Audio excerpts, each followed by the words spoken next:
Okay, so welcome to my kitchen. Today, this week we've been talking a lot about measurement and how to do measurement in the kitchen. Measurement's really, really important when you're putting recipes together. Measurement allows you to sort of allows a chef to get a really good handle on their costs, and it allows chefs, if they are following the recipes well and have a good handle on their costs, they know how much money that they'll be making. Okay, as well, we need to know how to measure properly so that the recipes that we're preparing will turn out the way that they're meant to. Okay, so today we're going to be preparing with a simple quick bread. Now, a quick bread is a type of bread product that uses chemical leaveners, okay, such as baking powder or baking soda. Okay, today we're using baking soda, and that baking soda is what is going to help our quick bread to rise. Okay, this makes and what happens is the quick bread will rise in the oven all at once. Okay. What this does is actually makes quick breads very, very quick and easy to prepare compared to other baked items such as bread. Normal breads that we use for sandwiches, you have to let the dough sit at room temperature or someplace a little bit warmer for quite some time, and then you have to manipulate it, and it takes a lot longer to make. Quick breads are great for kitchens because you can prepare things like cookies and muffins. These are all kinds of quick breads. And you can prepare them quickly and easily. Okay, so the quick bread that we're going to make today is basically a banana bread. Okay, in order to get the ingredients in our banana bread together, what we're going to be doing is we're going to be using a special kind of mixing called the muffin method. Okay, when you're working with baking or pastry, how you mix your ingredients together is almost as important as what ingredients you're using. Now, changing the mixing method or accidentally using an inappropriate method will result in a recipe not quite working out the way you want it. Okay, so it's really, really important that first of all we measure really well, and second of all that we know the different kinds of mixing and which one is appropriate for the project that we're doing. Okay, so what we're going to do now, I'm going to show you some of the ingredients we're going to be using today. Now, you'll have the recipe there in front of you. It will have been posted on your Google Classroom, so I encourage you to have it handy to refer to. So the ingredients you're going to need today, you're going to need a little bit of grease, solid grease, so either lard or shortening, or in this case I've got some butter here, and a little piece of paper towel to help you spread it around. We're going to use that to grease our baking pan. Okay. Another ingredient you're going to need today is flour. Okay, a lot of baked goods use flour. This is just all-purpose flour available at your grocery store. If you've got flour in your house, it's probably this one. Another thing that we're going to need today is baking soda. So once again, I already mentioned we're using a chemical leavener today. The one that we're using is baking soda. Also going to need a little bit of salt. Okay, salt helps our bodies to sort of perceive taste. I'm sure most of you have got salt in the house. Okay. Another thing that we're going to need today are eggs. So eggs, just eggs that you would normally use. Okay, I've got eggs here. And if we look at our recipe, we know that we need 1, 2, and 3 eggs. Okay, great. Took that away for a second. Next thing we need is white sugar. Okay, just standard sugar. That's the same kind of sugar that you might put in your coffee or in your tea. Also going to need some mashed banana. Your recipe calls for about a cup of mashed banana, so I've just taken this banana. It's about 2 bananas worth. I've taken the banana, I've peeled it, I've put it on a cutting board, and I just kind of roughly chopped it. So it's you've got some chunks in there, it's a little bit liquidy, and that's just fine. That's just the way you want it. And the last thing you're going to need is a little bit of some kind of cooking oil. So I've got some canola oil here. You could use sunflower oil. You could use vegetable oil. The important thing is you don't want it to have a very strong flavor. You don't want to use something like sesame oil because it's very, very strong and it will completely take over the flavor of your dish. So you want something like a canola or a vegetable or any. Usually it's the kind of oil that you're going to be cooking with. Now let's talk just a second about the tools that we're going to need today. Okay, so. Now, we're talking about measuring a lot today, right? So we talked about different kinds of measuring in class. So we talked about measuring cups and measuring spoons. So these are dry measures, okay? If you're measuring large quantities of dry ingredients, okay, you're probably going to be using these. Smaller quantities, you're going to be using these, okay? And then I've got this kind of measuring cup, okay? This is a clear measuring cup. This is usually used for measuring liquids, okay? So we've got our dry our measuring cups for our dry ingredients, our measuring cups for our wet ingredients, and we've got our measuring spoons, which are kind of used a little bit for both. Okay, for doing small quantities of both. Another thing that we're going to need today is we're going to need some bowls for mixing. Always want to have our bowls handy for mixing. Another thing we can use now, this recipe that I've got that I've set up for you here is a banana bread. Okay, so you can when you're making this recipe, you can make it in a bread pan if you want, and make it like a loaf and then cut slices. You'll often see this in places like coffee shops. They'll often sell this kind of thing. Another option you have is that you can take the same recipe and you can use it for muffins. Okay, so that's what I'm going to prep here for you today. I've got a muffin tin. Okay.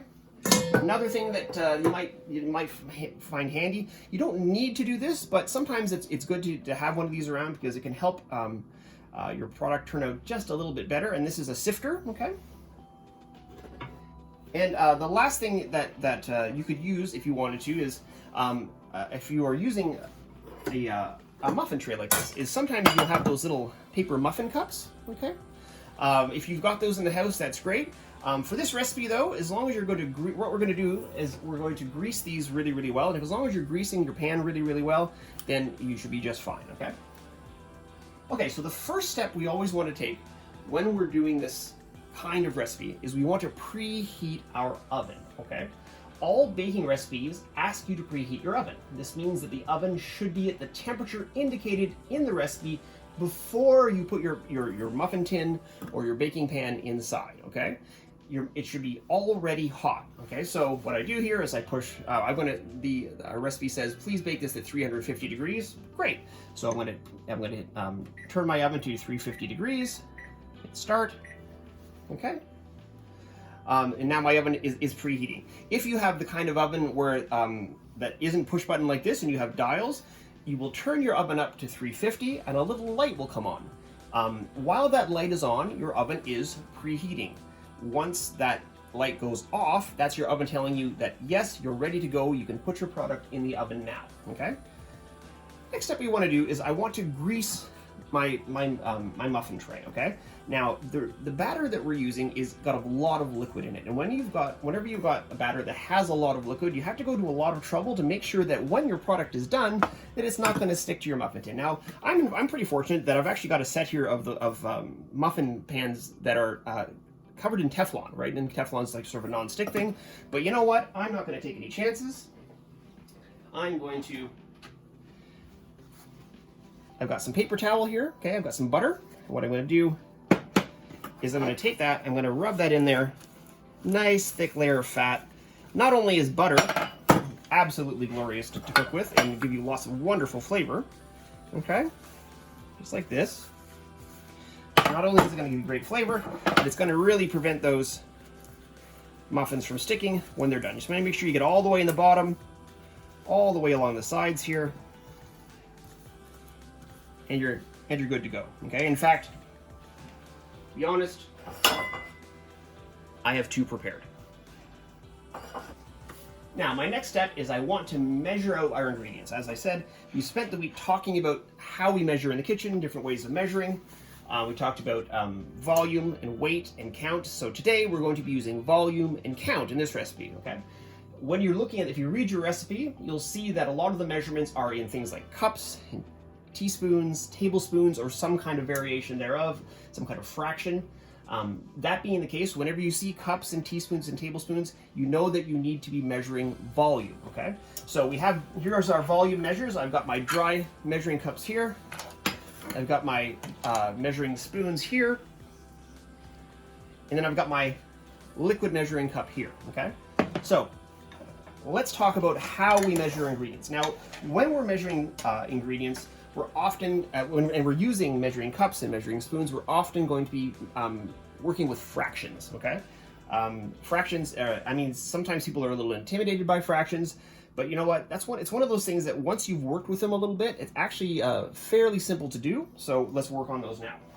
The first ingredient that we're going to measure out is we're going to measure out 1 3/4 cup of flour. Okay, so I have my flour here. Okay. Also, what I'm going to do here is I'm going to have my bowl here. Obviously, going to need my bowl here. Okay. Now, let me just say, I have my sifter here. You don't need to do this. If you have a sifter though, what you can do is that you can sift your flour as you're measuring it. What that will do is two things. First of all, if there's any lumps in your flour, this will get rid of the lumps, and lumps can be caused by different things. Maybe you were baking before and you dropped a little water in your flour, and so what happens is you get like a little rock basically of flour, and that's really hard to break up. You know, maybe if you're eating a muffin and it has a little rock of flour, you'll just find like a big chunk of raw flour in the middle. It's not very pleasant. So it's good to try and give that flour a bit of a sift. Another thing that sifting flour does is it will actually add a little air into your mixture, and when you're adding a little air into your mixture, what you're doing is you're making sure that your batter is going to rise really, really well. Okay, so I need 1 3/4 cup. Now, I have when you see 1 3/4, like it says in your recipe, that's what it means. It means 1 cup plus 3/4 cup. Okay, so what we're going to do here is we're going to figure out using these things. What the combination of these I need in order to make 1 3/4 cup. So, well, 1 3/4. So, 1. Okay, there's a 1 cup measure right there. It says 1 there on the handle. So there's my 1 cup. That's pretty simple. I'll set that aside for a second. Now I need to make 3/4 cup. Okay, so in order to get 3/4 cup, what I'm going to do here is I'm going to add a 1/2 cup and a 1/4 cup. Okay, so there's a 1/2 cup here, a 1/4 cup here. Okay, 1/2 plus 1/4 is 3/4. So there we go, 1 3/4 cup. Say 1 cup and 3/4 cup, which is exactly what I'm after. Now, how do I use this mystery measuring tool? So here's what we're going to do. I have my 1 cup. So what I'm going to do is I'm going to take my flour and I'm going to fill up my cup. And I'm going to keep filling it. I'm going to keep filling it until there's so much flour in there that it's falling off the sides, okay? That's what I want that to look like, okay? If I really want to be accurate. So there we go. And now what I'm going to do is take my measuring spoon, or take my spoon here, and I'm just going to pass across like this, okay? That's nice and flat across the top. That's exactly what I want to see. That is exactly 1 cup. So that's going to look like this. Boom. And I'm done with that one. Now, to get the other 3/4 cup, I'm going to start here. I've got my 1/2 cup measure. I've got my 1/2 cup measure. I'm going to do the same thing. I'm going to fill this up, overfill it a little bit. Okay. And then I got my measuring, or my regular spoon here. And I'm just going to go across like this, right across the top. And it's nice and flat and perfect. There's a 1/2. And then that last 1/4 cup measure I need, so I can have a total of 1 3/4 cup of flour. Okay, same thing. Putting way too much flour in there. It's a big heaping cup, 1/4 cup of flour, but then once again, across like that.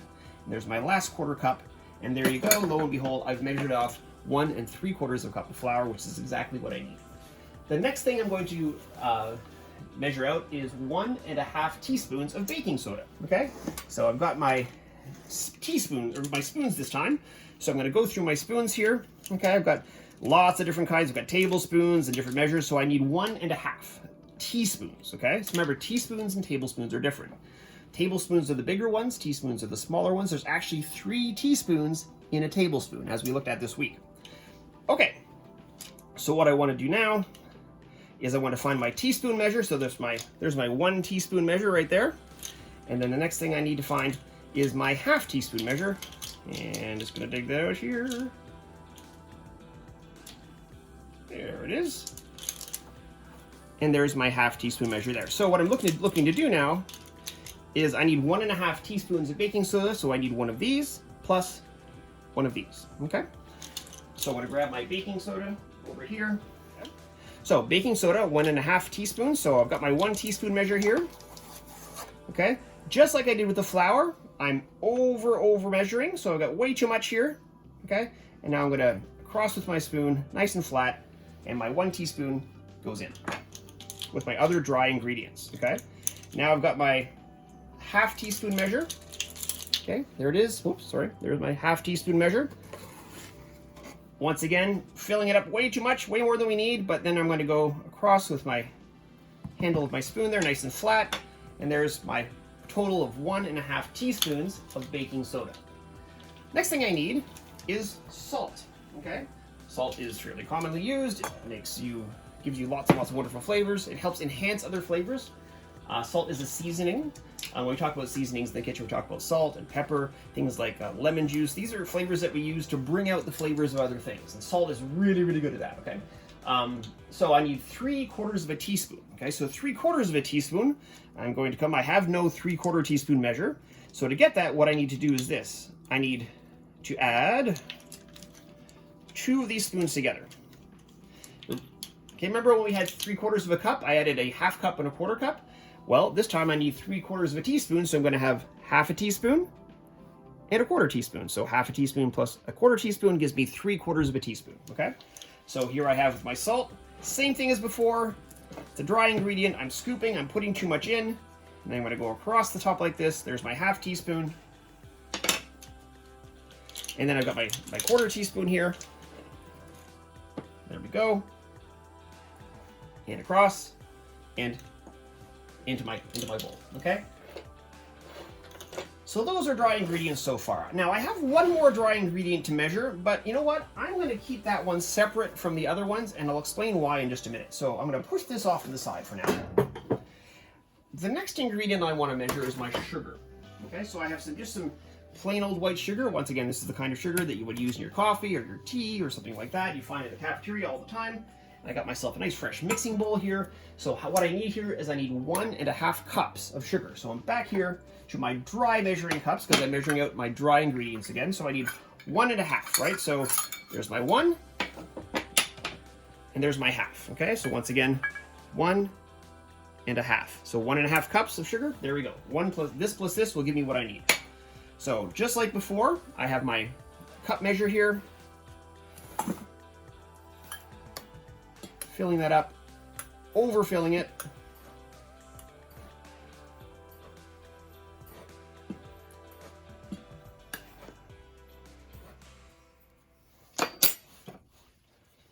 And then what I'll do is I'll just right across like this, okay, a couple times just to make sure it's nice and even. There's 1 full cup of white sugar. And then I need my 1/2 cup, okay? So once again, there's my 1/2 cup measure.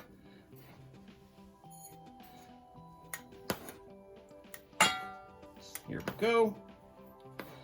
Overfilling just like before. And then right across just like this. There's a perfect 1/2 cup, okay? And there we go. There's 1.5 cups of sugar. Now, for the time being, I'm keeping this separate, and I'll explain why in just a moment, okay? So let's get rid of that sugar, put it out of here out of my way. Now let's measure out our wet ingredients. So our wet ingredients in this recipe, we only have 2, okay? We have our mashed banana, which is we need about 1 cup. And you know what? I've already got that mashed and I've already got that measured out, okay? So normally what you would do is if you've got something that's kind of chunky like this, you could actually just use your regular dry measuring cup, fill it up, and make sure that you tap it a couple of times so there's no air bubbles in the bottom. And as long as it's fairly close to being even, because you've got something that's chunky, it's kind of hard to go across like this. As long as it's fairly even, you'll be okay, okay? Another example would be if you're making chocolate chip cookies, it asks you for a cup of chocolate chip cookies. I mean, if you try to go like this with your chocolate chip cookies, it's not going to be straight and perfectly even across. You're going to go as close as you can, okay? So there's my cup of bananas. All I did there, by the way, just so I'm clear, is I just took the bananas and I just squished them, okay? The other ingredient that I need is cooking oil. And that is a liquid, and for that we're going to use this. So this is my liquid measuring cup, okay? So most liquid measuring cups should be clear like this, okay? And you'll find that there's some measurements along the side. On one side here I've got imperial measurement, and on the other side I've got metric, okay? Our recipe is using imperial measurement. In fact, our recipe is asking for 3/4 cup of vegetable oil, okay?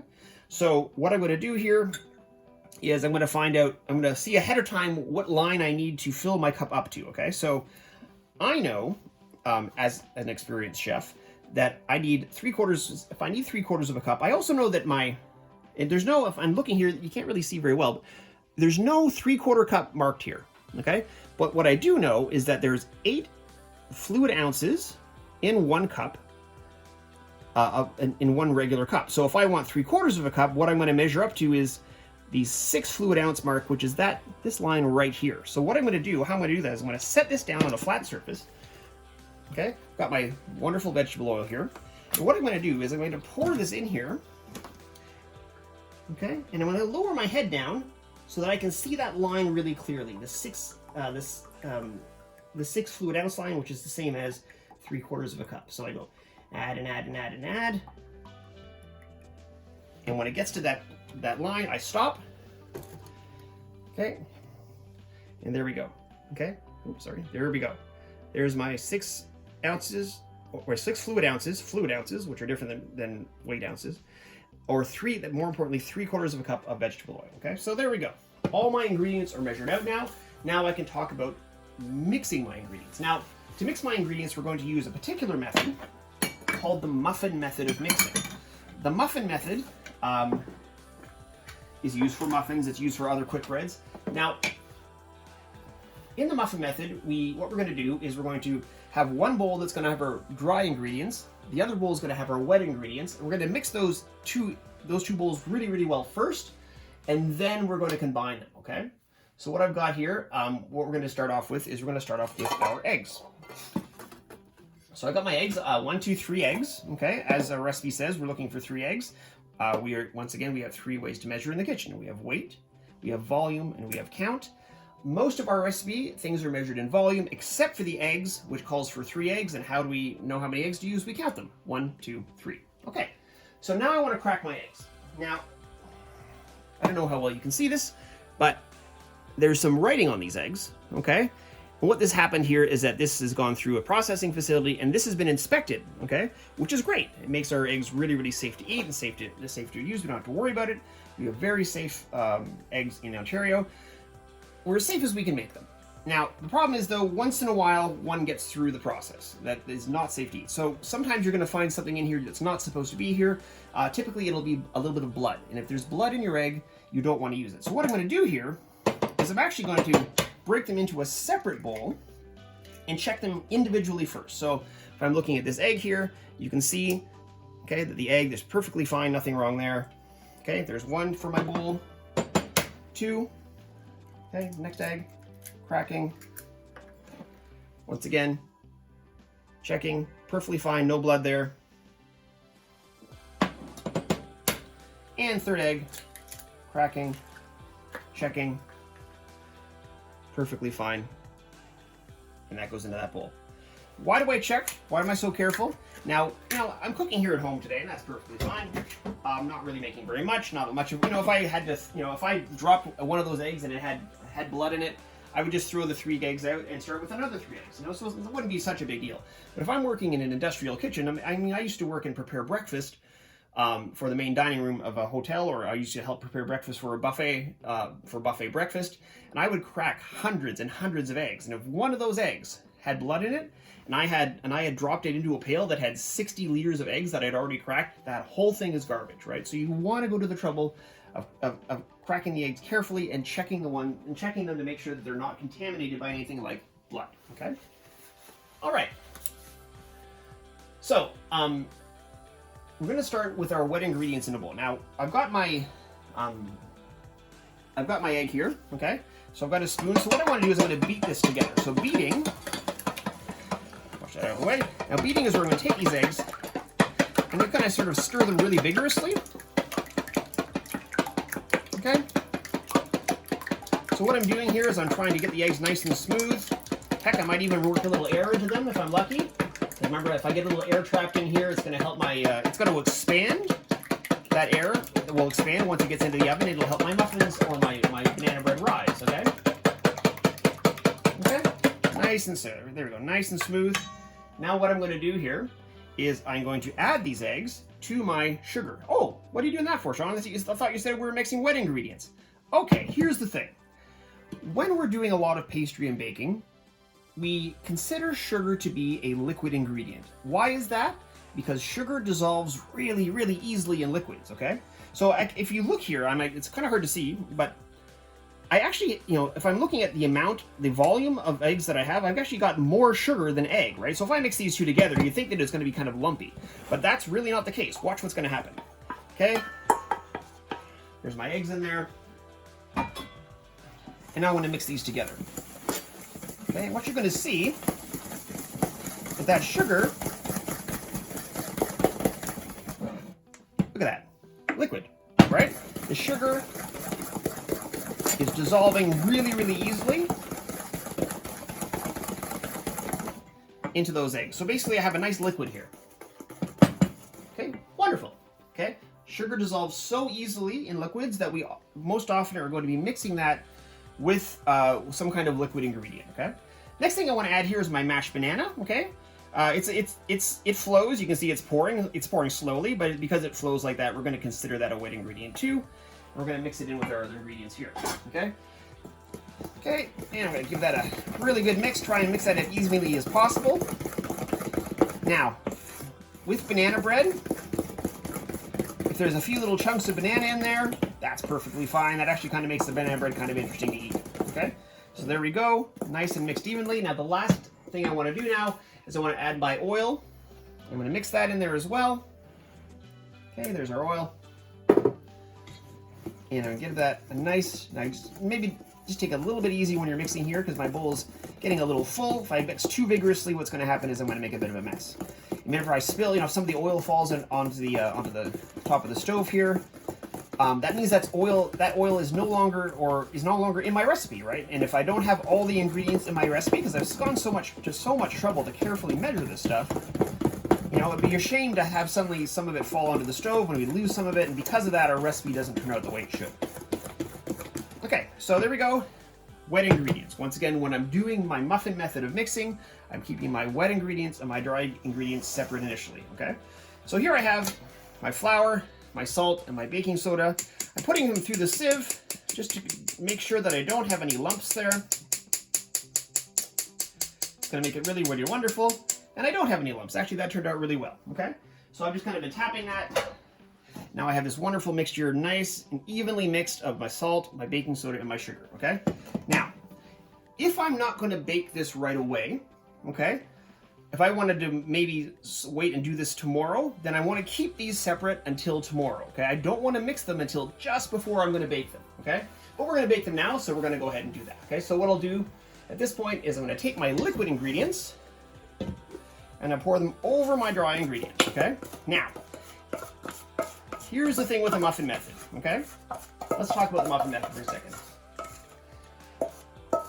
I want to carefully mix these ingredients, okay, until the dry ingredients in the bottom are just barely mixed with the wet ingredients at the top, okay? Why is that?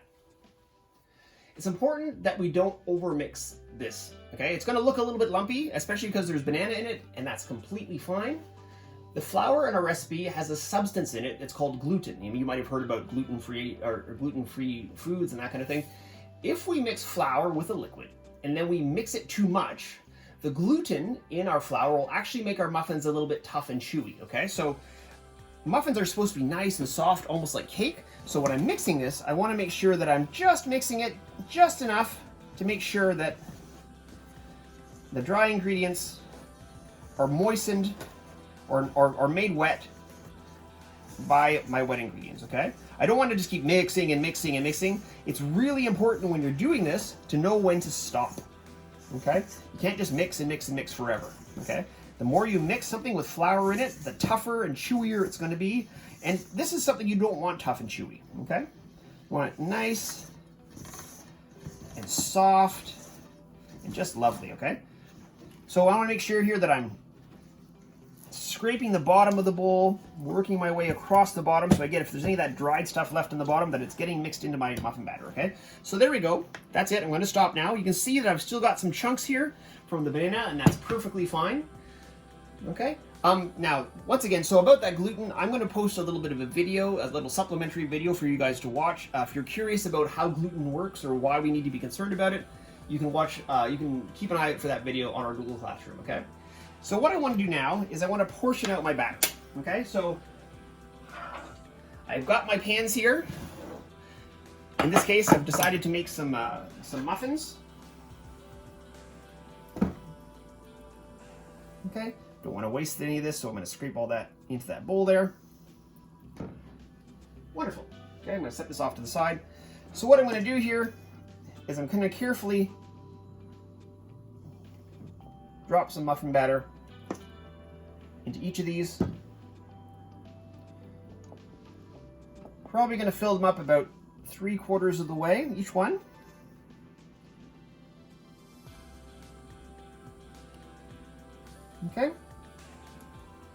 Because remember, these are going to rise. Okay, we have that baking soda in there. That baking soda is going to react a little bit with, there's some acid in, actually some acid in the bananas, just a little bit. You don't really know it's there.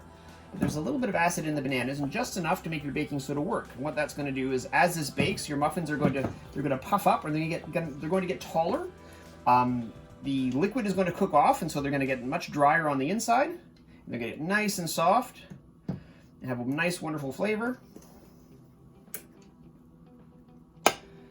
These are going to be great for my family and I, so I don't have to worry about breakfast for the next week, because I have a whole big thing of muffins. Okay. Filling up my muffin trays. Once again, if you have the little muffin cups, those are great to use. I mean, my muffin tin here, like I said, has got a little bit of a Teflon coating to it, so that kind of helps me out quite a bit. So I don't really have to use the muffin cups as often as I normally would.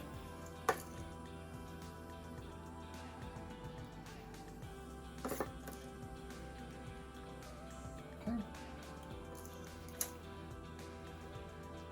Once again, you don't want to fill this up any more than about 3/4 because they are going to rise. And that first little bit when they're rising, your muffins will be fairly liquidy.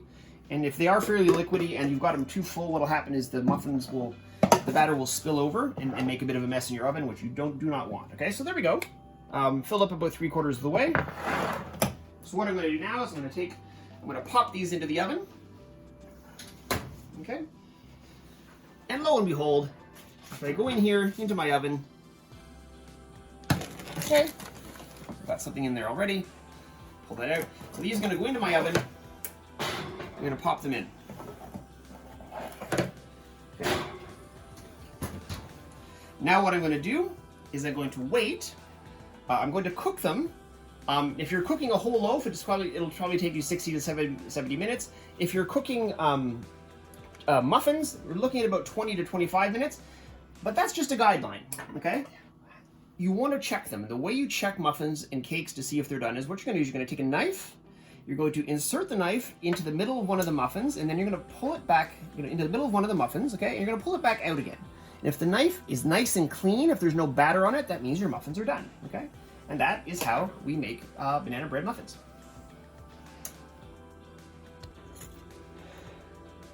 Okay, folks, so I pulled my muffins out of the oven at this point. So what I'm going to do here is I've got my knife. So what I do is I insert my knife into the muffin, as I was mentioning before. I pull it out, and as you can see, there's no raw batter stuck to my knife, and my muffins are done. In fact, what I've done over here is I've actually cracked one of these open. Okay, I can see that the inside is nice and cooked and really delicious. And just be sure, what we're going to do is we're going to come over here and we're going to give it the Neville test. Neville, what do you think of this muffin? We've passed the Neville test. They are delicious.